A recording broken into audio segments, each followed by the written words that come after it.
আমাদের অনন্য স্টোরি সকল প্রকার পার্ট গল্প দেখতে আমাদের চ্যানেলটি সাবস্ক্রাইব করে পাশে থাকা বেল আইকনটিতে ক্লিক করে অল নোটিফিকেশন অন করে দিন।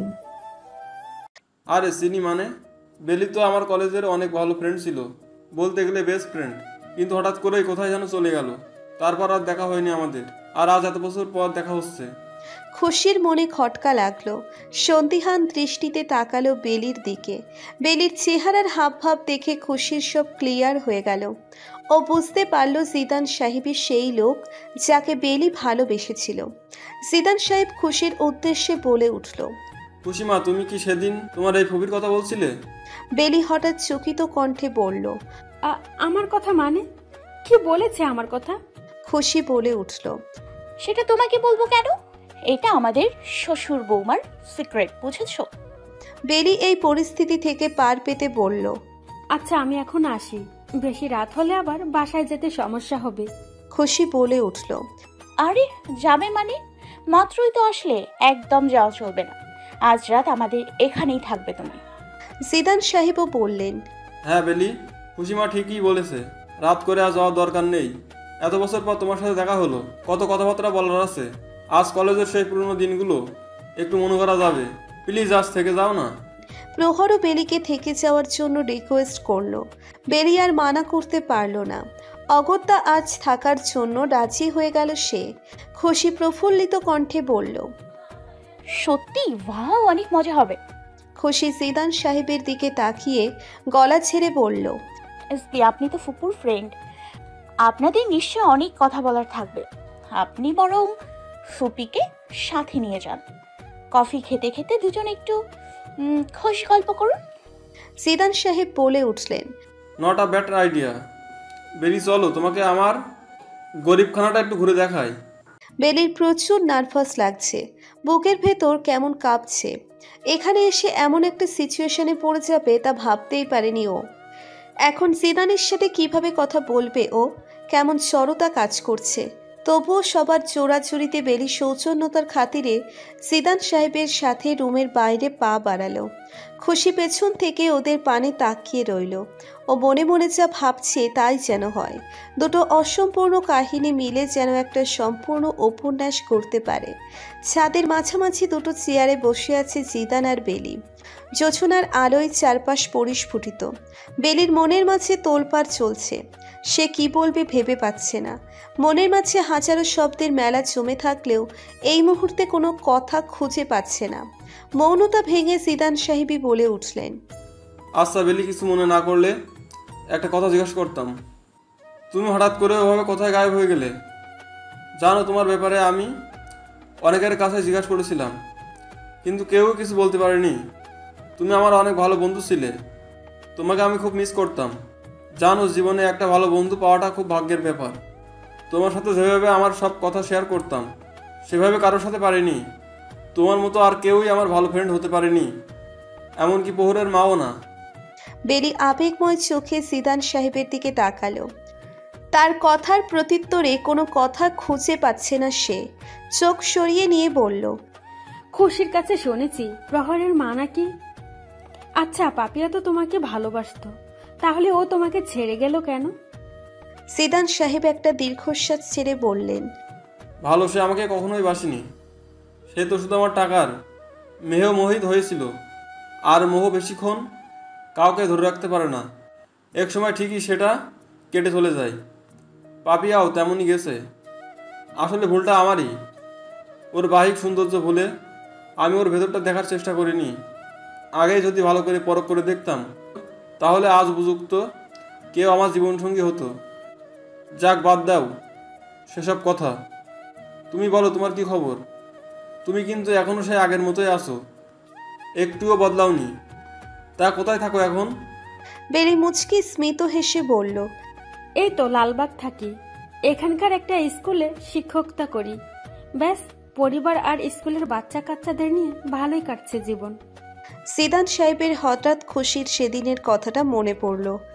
খুশি বলেছিল বেলি নাকি কলেজের কোন ছেলেকে ভালোবাসতো, তাকে না পেয়ে সারা জীবন আর বিয়েই করেনি। কিন্তু কলেজে ওর একমাত্র বন্ধু তো শুধু আমিই ছিলাম। ওকে অন্য কোনো ছেলের সাথে কখনো কথাও বলতে দেখিনি। তবে বেলি কি আমাকে? কথাটা ভাবতেই জিদান চমকে তাকালো বেলির দিকে। ও কি সত্যি আমাকে ভালোবাসতো? আর আমার জন্য সারা জীবন একা আছে ও? তাহলে একবারও বললো না কেন আমাকে?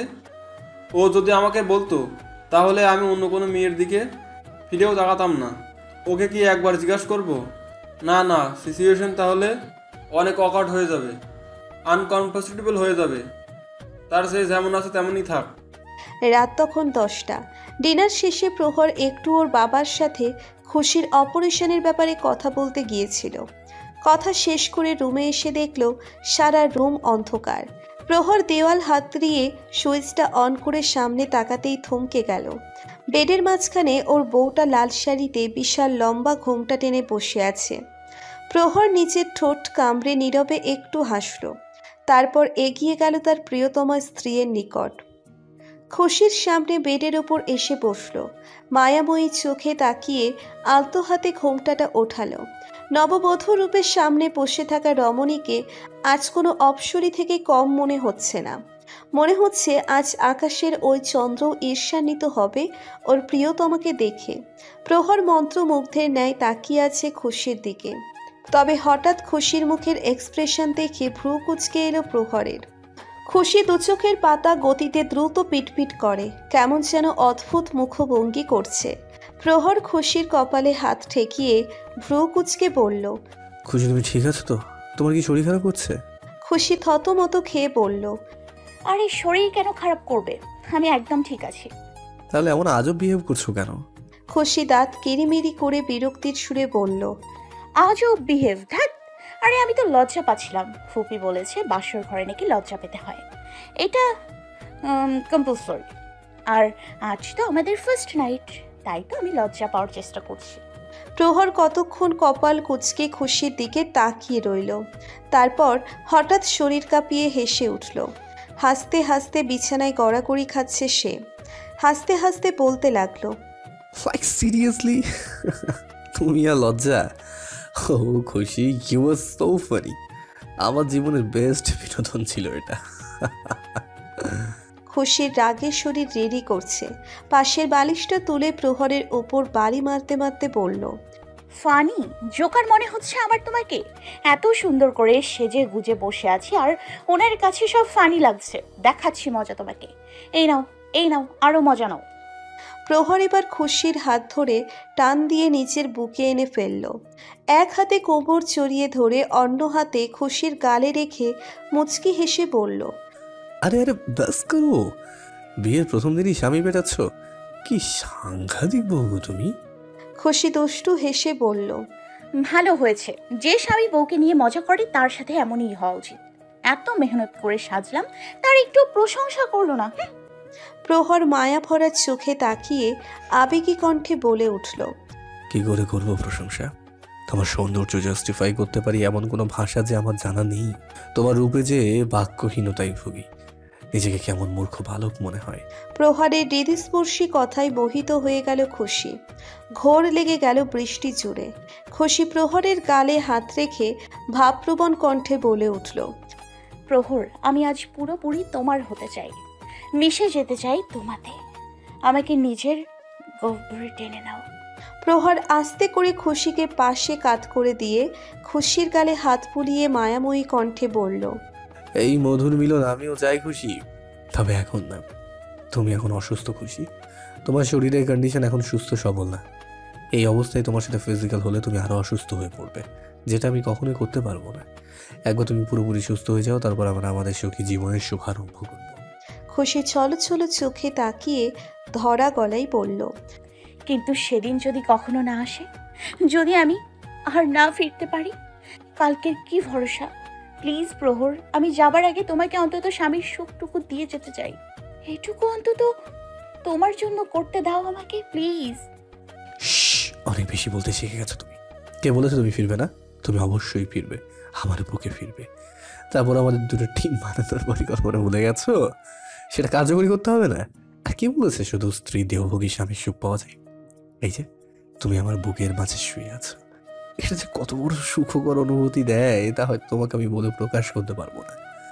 তুমি ব্যস্ত এভাবেই আমার বুকের মাঝে লুকিয়ে থাকো, আর কিচ্ছু চাই না আমার, আর কিচ্ছু না। প্রহর খুশির চোখের পানি মুছে দিয়ে ললাটে গভীর চুমু এঁকে দিয়ে বুকের মাঝে পরম আদরে জড়িয়ে নিল। খুশিও আবেশে লুকালো স্বামীর বুকের উষ্ণতায়। আজ প্রহরের খুশির জীবনের সবচেয়ে কঠিনতম দিন, সবচেয়ে বড় পরীক্ষার দিন, যার ফলাফল স্বরূপ প্রহর হয় ওর প্রাণভোমরাকে ফিরে পাবে, আর না হলে বলতে কিছুই না। খুশি ফিরে আসবে, ওকে ফিরতেই হবে প্রহরের কাছে, এমনটাই দৃঢ় বিশ্বাস প্রহরের। মনে মনে যতই নিজেকে মজবুত রাখার চেষ্টা করুক, তবুও খুশিকে হারানোর আতঙ্ক প্রহরকে বোধশক্তিহীন করে দিচ্ছে। ভেতরে চলছে তুমুল ঝড়, অন্তরাত্মা সব গলায় এসে আটকে যাচ্ছে। কতক্ষণ নিজেকে টিকিয়ে রাখতে পারবে জানা নেই প্রহরের। প্রতীক্ষাক্ষণ শুধু আল্লাহর কাছে একটাই দোয়া চাইছে, ওর খুশি যেন ঠিক হয়ে যায়। গতকাল সারাটা রাত প্রহর একবারের জন্যেও চোখের পলক এক করেনি, শুধু অপলক দৃষ্টিতে তাকিয়ে দেখছিল ওর হৃদহরিণীকে। পারলে যেন বুকটা চিরে খুশিকে বুকের ভিতর লুকিয়ে রাখত প্রহর, যাতে ওর প্রাণভোমরাটা কোথাও হারিয়ে না যায়। রাতের শেষ ভাগে জায়নামাজে বসেছিল প্রহর। তাহাজ্জুদের নামাজ পড়ে সকাল পর্যন্ত শুধু দুহাত তুলে চোখের পানি ছেড়ে দিয়ে আল্লাহর কাছে খুশির রোগমুক্তির দোয়া চেয়েছে। আজ সকালে খুশিকে হসপিটালে আনা হয়েছে অপারেশনের জন্য। গতকাল রাতে ডক্টর ফোন করে বলেছিল নিউ ইয়র্কের ডক্টর নাকি চলে এসেছে, তারা আজই অপারেশন করবে। সেই অনুযায়ী সকালবেলা ওরা চলে আসে। খুশির পরিবার জিদান সাহেব আর ফাহিমও এসেছে। আপাতত অপারেশনের পূর্ববর্তী কিছু পরীক্ষা নিরীক্ষা করে প্রস্তুতি নিচ্ছে। প্রহর গিয়েছিল ডক্টরের সাথে কথা বলতে। অপারেশনের পূর্বে বন্ড পেপারে সাইন চেয়েছে তারা। একটা কাগজে শুধু সাইন করাটা যে কতটা কঠিন কাজ হতে পারে তা আজ বুঝতে পেরেছে প্রহর। মনে হচ্ছিল কাগজে না, প্রহরের অস্তিত্বের ওপর কলম বসাচ্ছে। কাঁপা কাঁপা হাতে কোনো রকমের সইটা করিয়ে বেরিয়ে আসে প্রহর। কেমন যেন শ্বাসরুদ্ধকর লাগছিল ওর। প্রহর দ্রুত পায়ে এগিয়ে আসে খুশির কেবিনের দিকে। খুশির কেবিনের সামনে আসতেই হঠাৎ দেখল খুশির কেবিনের দরজায় সবাই ভিড় করেছে। দরজায় চাপড় মেরে খুশিকে ডাকছে। এই দৃশ্য দেখে আঁতকে উঠল প্রহর। দৌড়ে গেল দরজার কাছে, অস্থির কণ্ঠে বলল, কি হয়েছে? দরজা বন্ধ কেন? রাকিব হাসান চিন্তিত সুরে বলে উঠলেন, দেখো না বাবা, খুশি সেই কখন থেকে ভিতর থেকে দরজা আটকে আছে, এত ডাকছি খুলছেই না। আমাদের ভয় লাগছে, মেয়েটার কিছু হলো না তো? প্রহরের অশান্ত মনের ঝড় এবার প্রলয় বয়ে আনল। ভয়ার্থ অন্তর কেঁপে উঠল তার। প্রহর দ্রুত দরজা ধাক্কাতে ধাক্কাতে অস্থির হয়ে খুশিকে ডাকতে লাগলো, কিন্তু ভেতর থেকে কোনো সাড়া শব্দ আসছে না। প্রহর আর না পেরে এবার দরজা ধাক্কিয়ে ভাঙার চেষ্টা করছে। কয়েকবার গায়ের জোরে ধাক্কানোর ফলে ছিটকানিটা খুলে গেল। দরজা খুলে দ্রুত বেগে ভিতরে ঢুকলো প্রহর। ভেতরে ঢুকে দেখল খুশি বেডের উপর উল্টো দিকে কাত হয়ে চাদরে মাথা ঢেকে গুটিসুটি হয়ে আছে। তবে চাদরের ওপর দিয়েও খুশির শরীরের মৃদু কাঁপুনি টের পাওয়া যাচ্ছে। খুশি যে চাদরের ভেতর কাঁদছে তা বুঝতে বাকি রইল না প্রহরের। প্রহর খুশির পাশে বসে চাদর সরানোর চেষ্টা করে আদুরে গলায় বলল, দেখি কি হয়েছে আমার খুশি রানীটার, আমাকে বলো প্লিজ। এইবার মাথা রেখে কেন শুয়ে আছো? নিঃশ্বাস আটকে যাবে তো, দেখি সরো তো। কিন্তু খুশির চাদর কিছুতেই সরাতে দিচ্ছে না। দুই হাতে চাদর শক্ত করে আঁকড়ে ধরে বিচলিত কণ্ঠে বলল, না না, একদমই না, চাদর সরাবে না প্লিজ। তুমি যাও এখান থেকে, যাও। আমাকে দেখো না প্লিজ, আমি বের হতে পারবো না। তুমি যাও প্লিজ, যাও। কি হয়েছে সোনাটা, এমন কেন করছিস? আমাকে বল না প্লিজ, আমার ভয় করছে খুশি, প্লিজ খোল এটা। কথা বলতে বলতে একসময় প্রহর জোর খাটিয়ে চাদর টেনে সরিয়ে দিল। খুশির দিকে তাকাতেই বুকের মাঝে মোচড় দিয়ে উঠল প্রহরের। বুঝতে পারল খুশির এই আত্মগোপনের কারণ। চাদর সরানোর সাথে সাথেই খুশি দুই হাতে মাথা ঢেকে নিয়ে আরও গুটিসুটি হয়ে কাঁদতে কাঁদতে বলল, না না না, তুমি দেখো না, তোমার পায়ে পড়ছি, তুমি চলে যাও এখান থেকে। আমাকে এই অবস্থায় দেখো না, আমি মরে যাব। খুশির এই করুণ অবস্থা দেখে প্রহর যেন হাজারো বার মরছে। আল্লাহ এত কষ্ট কেন দিচ্ছে ওর খুশিকে?